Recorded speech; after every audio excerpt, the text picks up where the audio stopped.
America का draw down शुरू हो गया है। ये जो एग्रेशन है, US Israel aggression on Iran, अब ये ट्रांसनेशनल हो गया है ये, and specially the assassination of Sayyid Ali Khamenei is a horrible act. Now West is caught of the god. Now Iran will go for some kind of nuclear adventure. The earlier this war comes to a ceasefire would be better for in the larger interest of Pakistan. अस्सलाम वालेकुम everyone, welcome to the platform of the truth international. मैं हूं राबिया अली। जंग की सूरत हाल है, एक तरफ पाकिस्तान और अफगानिस्तान अपने बॉर्डर्स पर लड़ाई कर रहा है। अफगानिस्तान की तरफ से पाकिस्तान के अंदर घुसकर खुद कुछ धमाकों की धमकियां हैं, लेकिन जो मेन प्रॉब्लम है वो है ईरान, इजराइल और अमेरिका की वॉर, जिसमें पहली दफा मिडिल ईस्ट को भी ड्रैग कर लिया गया है। इस सारी सूरत हाल पर मेरे साथ बात करने के लिए मौजूद हैं इश्तियाक अली मेकरी साहब। अस्सलाम वालेकुम सर, कैसे हैं आप? वालेकुम सलाम। Thank you so much Rabia for having me again.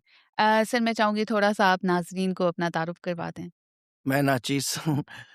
मेरा नाम इश्तियाक अली मेकरी है। I am journalist, rather senior journalist now, more than 35 years in this profession, और आजकल एक थिंक टैंक के साथ एसोसिएटेड हूँ।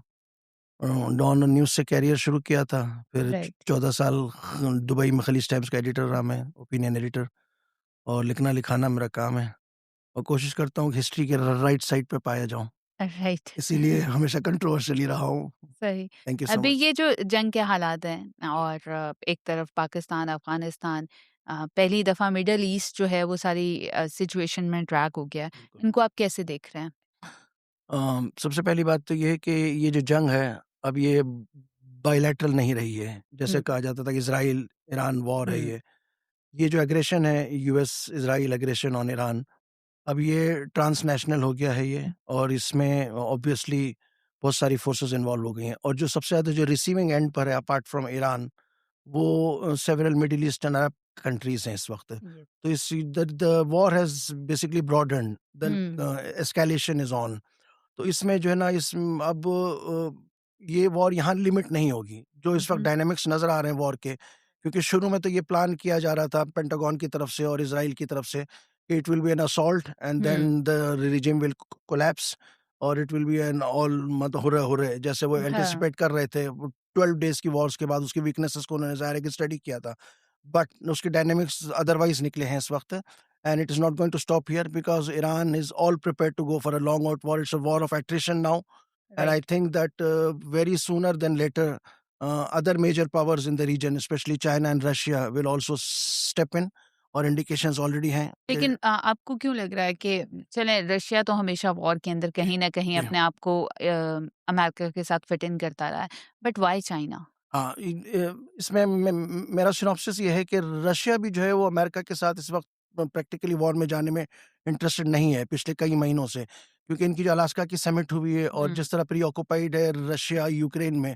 तो उसके लिए वो लीस्ट प्रोबेबिलिटी होगी कि वो एक और वॉर में अपने आप को स्टेप करें। लेकिन जियो पॉलिटिकल रियलिटीज ऐसी हैं कि रशिया ने कल फॉर्मर प्रेसिडेंट मेडवेडेव ने ऑफिशियली कहा है कि ईरान को अंडरस्टिमेट ना किया जाए, क्योंकि उन्होंने इस ठीक है। वॉर को हॉली वॉर डे डिक्लेयर कर दिया है, तो उसकी ओके। डायनामिक्स अब डिफरेंट हो जाती हैं। और ओके। सेकेंडली उन्होंने कहा कि जो रीजनल रिपरकशंस हैं उस पे Russia can not sit on the fences. It's a very strong statement. तो ओके। यहाँ तक तो रशिया क्वालिफाई हो जाता है कि वो क्यों आएगा इस बार।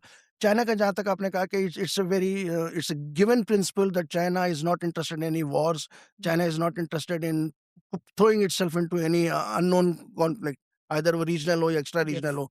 लेकिन हैविंग सेड दैट, इस वक्त ईरान जो चाइना का जो मेन सिक्योरिटी कंसर्न है वो एनर्जी सप्लाई लाइंस है, ठीक है। और स्ट्रेट ऑफ हुर्मुज़ जैसा कि अभी नजर आ रहा है कि हाँ। वो बिल्कुल अननेविगेबल हो गया है।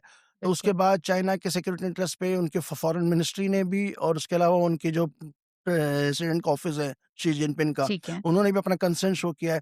तो keeping open security energy security channels are very yes. Vital for China. Okay. If that is because Iran is one of the biggest crude supplier exactly. to China, और उनकी जो है ना मोर देन 1000 ट्रांजैक्शंस डेली होती हैं through the straight of Hormuz.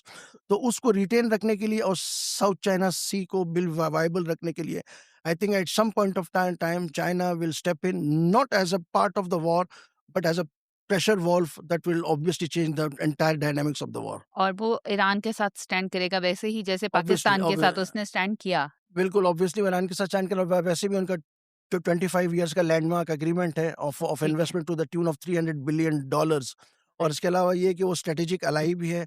और इस वक्त हैविंग ये भी एक एग्रीड फिनोमेना है इस वक्त कि इस वक्त जितनी इंटेलिजेंस गैदरिंग ईरान के पास है, डिस्पाइट ऑल इट्स वीकनेसेस, उस पे हम बाद में बात हुँ, करेंगे, वो इस वक्त ऑब्वियसली चाइना और रशियन एडवोकेटेड है। सपोर्टेड है। जिसकी वजह से आपने देखा होगा कि कुवैत में, बहरीन में इनकी जो हुँ, टारगेट पोजीशन जो ईरान की नजर आ रही है, वो it would not have been possible until unless China और Russia would have been at their back.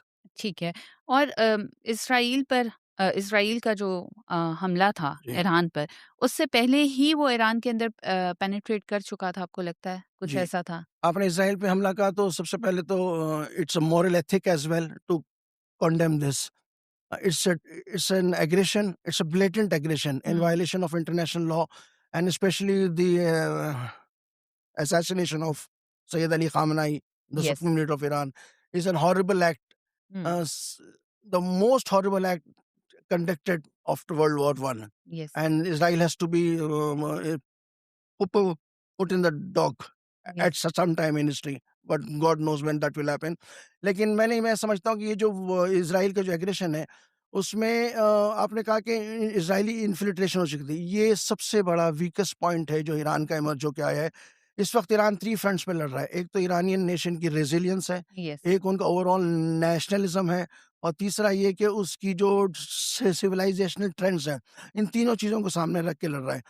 इन चीज़ों ने देखा कि आपने देखा कि रिजीम कोलैप्स नहीं हुआ। हुँ। सैयद अली ख़ामनाई के एग्ज़िट के बाद भी और जी, इनके वो जो सीनियर एक्सपेक्ट कर लीडरशिप रहा था औ यूएस और औ इज़राइल के जी, रेजिम एग्ज़ैक्टली। चेंज हो जाएगा और कुछ ये भी हुआ। देखिए कि ये सेकंड टाइम है कि एंटायर सीनियर लीडरशिप जो ना उसको एक्सटर्मिनेट किया है अमेरिका और इज़राइल ने। एक दफ़ा जब जून में हमला किया था, उस वक़्त भी जो senior yes. First year leadership थी वो सारी वाइप आउट हो गई थी। तो सैयद अली ख़ामनाई ने जो है उस second tier leadership immediately appoint की थी उनको। और इस बार तो कंप्लीटली ऊपर से जो है ना हुँ, पूरी हायरार्की उनकी एक्सटर्मिनेट हो गई है। फिर भी रिजीम कोलैप्स नहीं हुआ। ये एक फूड ऑफ थॉट है basically for Americans and for the Europeans and all those who thought that it will be a house of cards that Iran will collapse. तो जहाँ नेशनलिज्म की बात आ जाती है, आप वहाँ देखिए इस वक्त देखिए कोई अपराइजिंग नहीं है वहाँ पे। हुँ, आपने कहा ना वो आपको रज़ा शाह पहलवी नज़र आ रहे हैं, ना आपको कोई यूएस एसेट्स नज़र आ रहे हैं जो कि अपराइजिंग में मसरूफ़ हों। हुँ, लेकिन इज़राइली इंटेलिजेंस अपनी जगह बहुत फ़र्म है, और सिर्फ़ इज़राइली इंटेलिजेंस और उनकी पेनिट्रेशन की वजह से ईरान ने आज ये वक़्त देखा है। इसमें एग्ज़ैक्टली। इसमें इसमें यकीनन ईरान में बहुत सारे ब्लैक शीप थे, हुँ, जो कल्टीवेट किए गए, और जैसा बहुत सारी न्यूयॉर्क टाइम्स की रिपोर्ट्स और गार्डियन वगैरह की रिपोर्ट्स बताती हैं कि in the form of paramedics, in the form of doctors, in the form of other scientific assets, Israel ने जो है ना मुख्तलिफ ममालिक के, मतलब जिसमें न्यूट्रल ममालिक होंगे, चेकोस्लोवाकिया हुँ, होगा, नॉर्वे हो गया, मैं इन मुल्कों को ब्लेम नहीं कर रहा, मैं सिर्फ एग्जांपल बता रहा हूँ कि जो बहुत ही न्यूट्रल ममालिक पूरी दुनिया में, वहाँ से सिटीजन्स मतलब ह्यूमन टैलेंट को ईरान में इस तरीके से पेनिट्रेट किया गया, फिर उनको अपने ह्यूमन एसेट्स के तौर पर इस्तेमाल किया गया। ये बिगेस्ट फेलियर है। If any time of history, if Iran recovers, Iran has to severely take cognizance of this act, hmm. क्योंकि अगर ये नहीं होता तो ये फॉल बैक हरगिज नहीं होता। अब ईरान ने जो है वो न्यूक्लियर पावर अपने आप को शो कर दिया है। अब जो है वो पूरी की पूरी स्ट्रैटेजी चेंज हो जानी चाहिए। करेक्ट। आपके ख्याल में न्यू स्ट्रैटेजी क्या होगी? देखिए मैं ये समझता हूँ, मैं पिछले 30 साल से इस पे लिख रहा हूँ, and I have been a critic of Iran as well, to be very honest on several fronts of their policy. लेकिन इसका जो क्रेडिट है वो जो लेट असैसिनेटेड लीडर हैं, द हुँ, सुप्रीम लीडर, उनको जाता है कि उन्होंने अपने मॉरल और रिलीजियस एथिक्स पर ये कैटेगोरिकली कहा हुआ था कि Iran will not go for a nuclear bomb. Yes. And it's a very spontaneous statement. Hmm, The Americans should have relied on that. The Europeans should have relied on that. और वो जो first president Obama के term में जो first agreement हुआ, जी, वो इस बात का मजहर था कि दे हैव दैट रियलाइजेशन कि that Iran only needs nuclear energy for scientific development and purposes, not a bomb. Uranium enrichment एक इशू था, लेकिन वो ऑब्वियसली एक प्रेशर वॉल्व होता है। लेकिन बॉम्ब सैयद खामनाई की जिंदगी में नहीं बन सकता था, और बॉम्ब नहीं बना। ठीक है। लेकिन अब चूंकि नैनचैग और दीगर इस्फहान वगैरह के इंस्टॉलेशन काफ़ी डिसमेंटल कर दिया गया है, आई हैव माई अप्रीहेंशंस नाउ, क्योंकि अब जो सेकंड टियर लीडरशिप आएगी, अब जो ईरान में आ रही है, लेकिन आज मैंने खबर कहीं देखी, I don't know it's whether it's confirm और नॉट, कि सैयद अली खामनाई के बेटे को ही उन्होंने सुप्रीम लीडर नॉमिनेट किया है, मुस्तफा खामनाई को। I am not right. Very sure about that. लेकिन जो भी हो, इस वक्त जो लीडरशिप भी आएगी वो खामनाई साहब से ज़्यादा रेडिकल होगी वो। हुँ, और जब वो रेडिकल होगी तो it will drive Iran towards nuclearization. ठीक So है। now the West is caught off the guard. उसमें ये कि now Iran will go for some kind of nuclear adventure in the near future, maybe few months or maybe a year or so. और इसमें जो regional हालांकि जो president Putin और Kremlin थे, वो सबसे बड़ा वॉल्व थे। उन्होंने कहा था कि they will not allow Iran to pass that threshold of uranium enrichment where they will be going to make a bomb. But Yes. now I think that dynamics are changing, and it's very off the record to expect that Iran will not go nuclear. At some point of its history, it will definitely go and for we have that option. सीन कि ईरान अपने आप को protect करता रहा है और बिल्कुल वो प्रोटेक्ट किसी करता है। जैसे मिडल ईस्ट में नोबडी वाज एक्सपेक्टिंग कि वो इस तरह से हमले करेगा और कर दिया। मिडल ईस्ट एक सेफ स्पेस समझा Correct. जाता था, उसकी इकोनॉमी इसीलिए Correct. थी कि आप यहाँ पर आए इन्वेस्टमेंट करें। This is the safest place on earth. अब उसका क्या फ्यूचर आप देख रहे हैं? ये बहुत बड़ा फॉल बैक है ये, हम्म, क्योंकि these countries, these 6 GCC countries excluding Oman, क्योंकि ओमान तो न्यूट्रल रहा है हम्म, हमेशा से, तो these 5 GCC countries plus Jordan and plus other territories including Iraq and even Syria, Lebanon, ये अब रिसीविंग एंड पे हैं इस्लामिक रिपब्लिक की तरफ से। उसकी वजह ये नहीं कि इनके साथ कोई एनिमोसिटी है, और वो भी ईरान ने बहुत कैटेगोरिकली कहा है। यस, इसकी वजह ये है कि they have been the springboard for any kind of adventure और मिस एडवेंचर अगेंस्ट ईरान। और ईरान ने अभी भी ये कहा है कि they are not attacking UAE interest, they are not attacking Bahrain, Kuwait और Saudi Arab interest, but interest where American assets are there. Yes, इसलिए देखिए उनके टारगेट स्पेशल, जैसे मैंने कहा कि चाइनीज और रशियन इंटेलिजेंस के साथ ही मुझे लगता है प्रॉब्ली, या उनकी अपनी भी बहुत डीप स्टडी होगी इस पूरे रीजन की। तो ये जो अटैक्स हो रहे हैं, इसमें middle east will never be the same again. वो जैसे कहा जाता है ना कि the US will never be the same again after 9/11, yes, so middle east will never be the same again after this March 2026 war.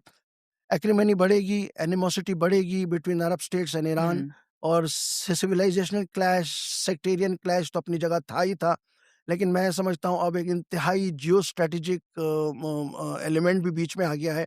And obviously middle east will never be the same. और जहाँ तक जैसे कहा जाता था कि इनको they were the paradise of serenity and stability from economic perspective as well as from tourism and investment yes. Perspective, ये शेक होके रह गया है।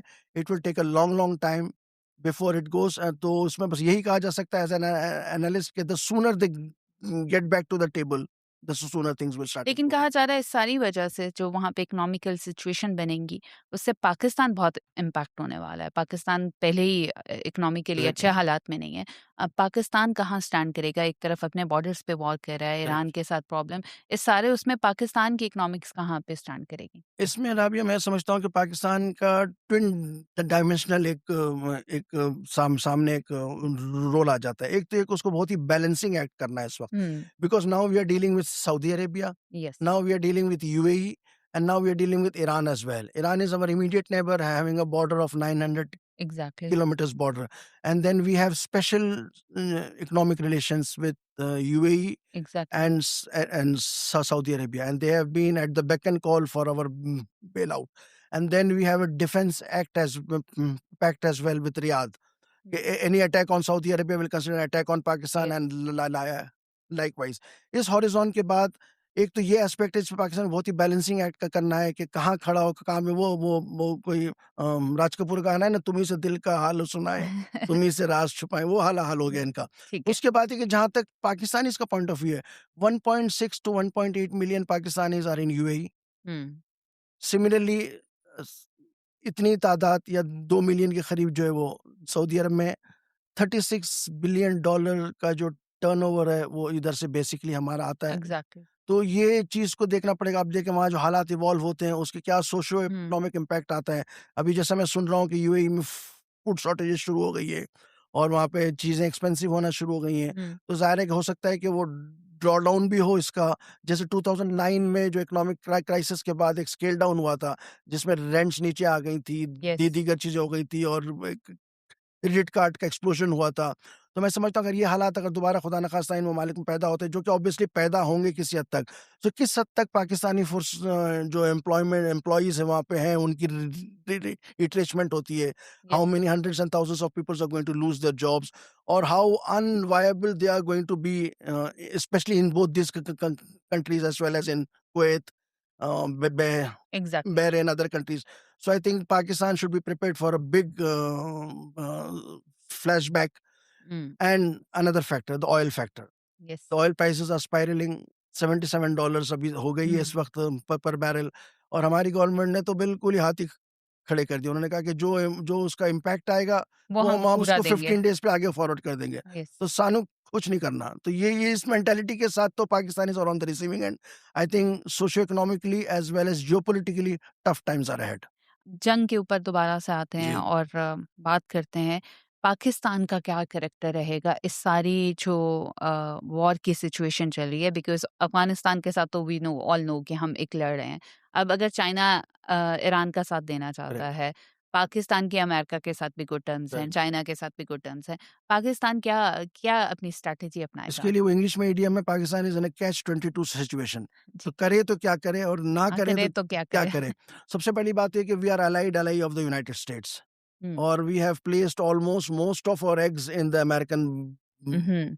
बास्केट। ये तो पिछले 3-4 डिकेड से ये चला रहा है। और अभी ये जो नया जो शोशा आया बोर्ड ऑफ पीस का, जिसको हम्म। किसी चाइनीज किसी इंटेलेक्चुअल ने बहुत ही सरकास्टिकली कहा कि बोर्ड ऑफ पीस, तो वो तो अब एक बिल्कुल एक एनिग्मा बन गया है, because we have been proactively engage there. अब one step short of sending our forces to Gaza, वो भी उस वक्त तक जब तक उसके एंगेजमेंट डायनामिक्स रिफाइन नहीं हो जाते थे।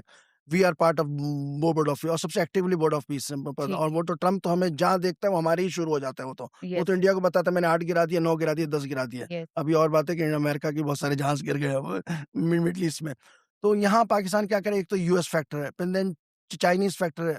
हमारी जितनी स्ट्रेटेजिक रिलायंस है मिलिट्रीली एंड जियो पॉलिटिकली, वो चाइना से अलाइंड है। Yes. And then we were opening up with Russia as well, and when we are a very active diplomatic partner of the Middle East as well, so we have to do very great balancing act.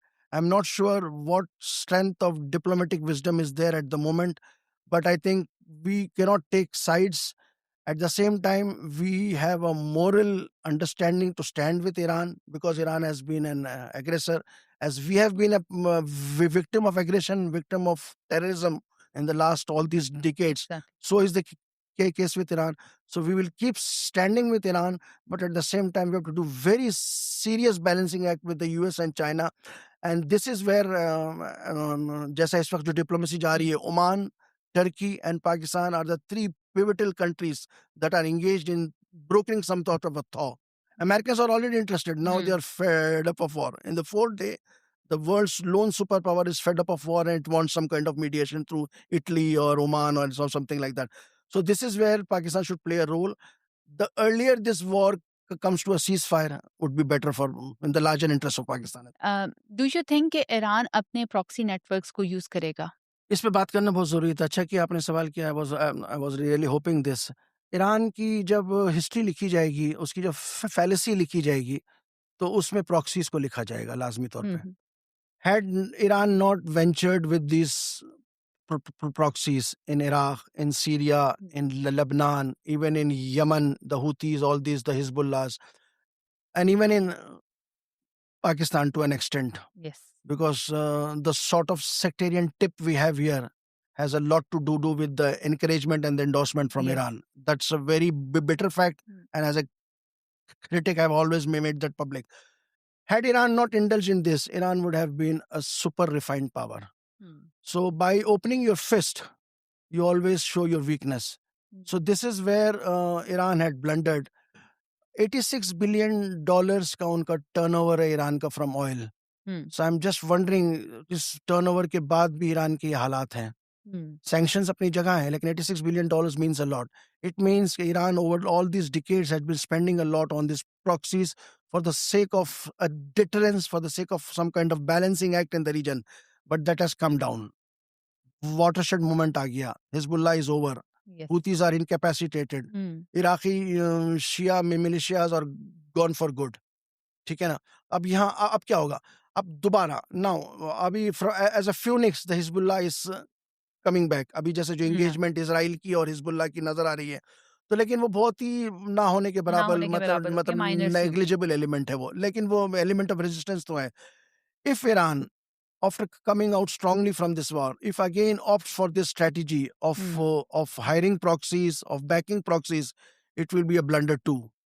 Right. वो जैसा आता है ना कि वो जो बॉलीवुड की बहुत सारी फिल्में आती हैं 1, 2, ठीक है। तो इस तरीके से ये ब्लंडर 2 होगा and I think Iran should resist from it. It should strive for nationalism.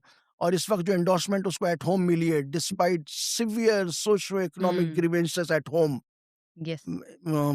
by the Iranians, it should capitalize on that and it should look inwardly and build a real civilizational empire.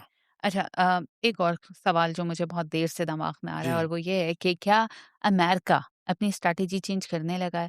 Because America भी शायद ये सब expect नहीं कर रहा था जो उसने देखा है। तो आपको लगता है कि अमेरिका फुट बैक करेगा या अपनी स्ट्रैटेजी चेंज करेगा वॉर डॉक्ट्राइन की? Another very intellectual question. Thank you.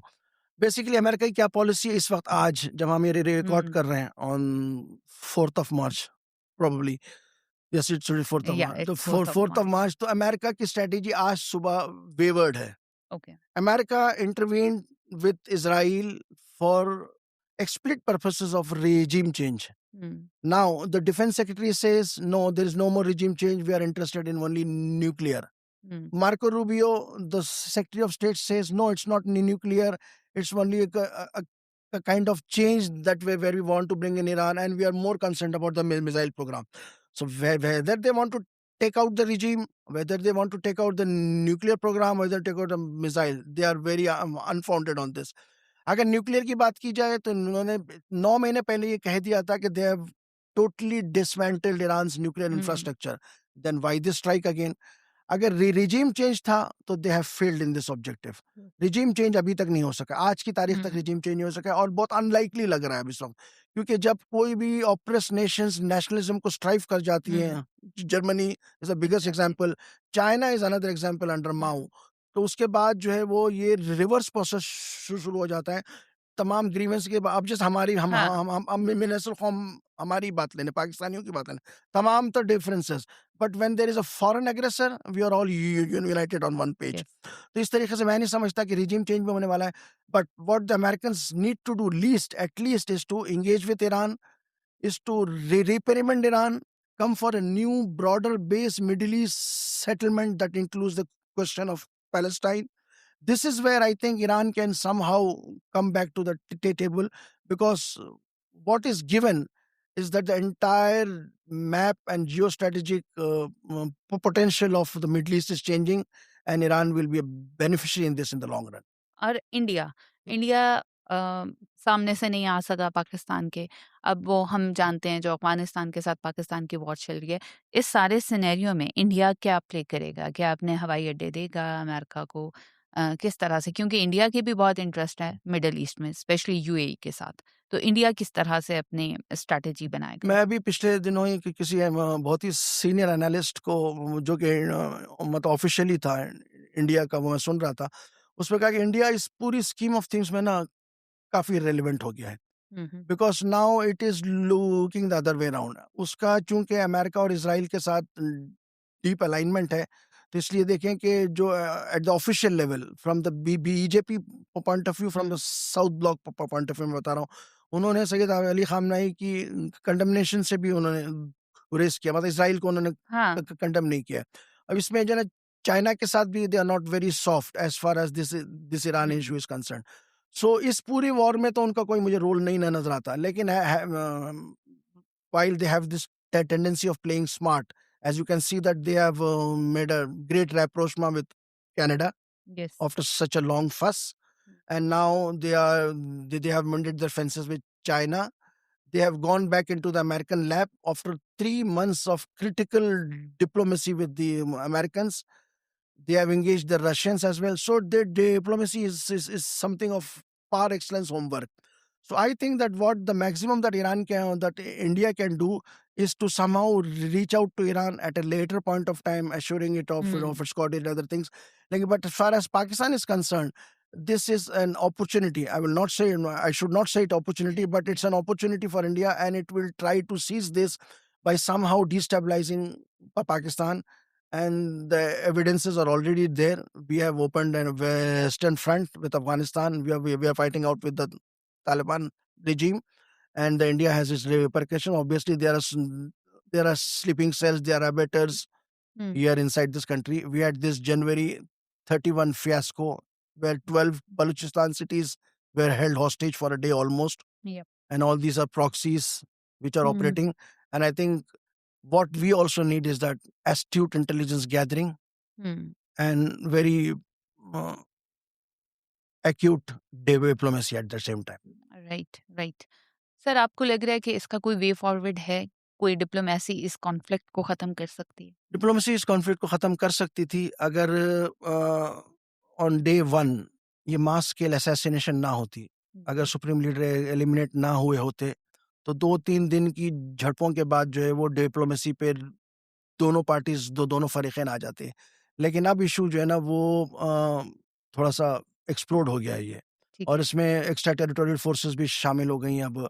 और चूंकि मिडल ईस्ट जैसा मैंने बताया कि वो रिसीविंग एंड पे आ गया है, तो मैं नहीं समझता इतनी जल्दी होगा। और जैसा 2000 सॉर्टीज रोजाना ईरान के ऊपर फ्लाई की जा रही हैं, तेहरान को कारपेट बॉम्ब किया जा रहा है, और ईरान ने अभी अपने मसल्स को फ्लेक्स करना शुरू किया है। उसने जो खैबर मिसाइल अपना निकाला है अभी, और इसके अलावा जिसका एडवांस मिसाइल प्रोग्राम है, आई थिंक वो अभी 4-5-6% भी अभी तक वो टेस्ट नहीं हुआ है। And Right. Iran will obviously go for testing it on at least on Israel. देखिए ये जो मिडल ईस्ट अरब कंट्रीज हैं, वहाँ तो जितनी मिसाइल्स या ड्रोन्स ईरान फ्लाई कर रहा है उसमें 80% इंटरसेप्ट हो जाते हैं। Yes. इंटरसेप्ट होके जो डेब्रीज गिरती हैं वो फियर का मामला यहाँ तक आ गया है। अभी तक एग्जैक्टली कोई बड़ी कैजुअलिटी रिपोर्ट Exactly. नहीं हुई है, लेकिन इसराइल में रिपोर्ट हो रही है और इसराइल हम्म में रिपोर्ट होगी इन फ्यूचर। तो मैं समझता हूँ कि इतनी जल्दी ये वॉर रैप अप नहीं होगी। अमेरिकन तो कह रहे हैं कि इसको 4-6 हफ्ते लगेंगे, लेकिन अमेरिका का ड्रॉ डाउन शुरू हो गया है। 2 ठीक ड्रॉ है डाउन मैं आपको बता देता हूँ।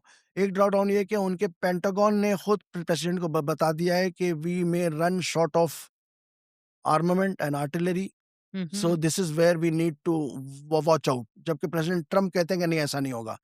दूसरा ये कि एक पॉलिटिकल मूव अमेरिका में आज से शुरू हो गई है, जिसमें कांग्रेसमैन जो है वो प्रेसिडेंट की उस पावर्स को सस्पेंड करने का सोच रहे हैं, the powers to go to war without congressional approval.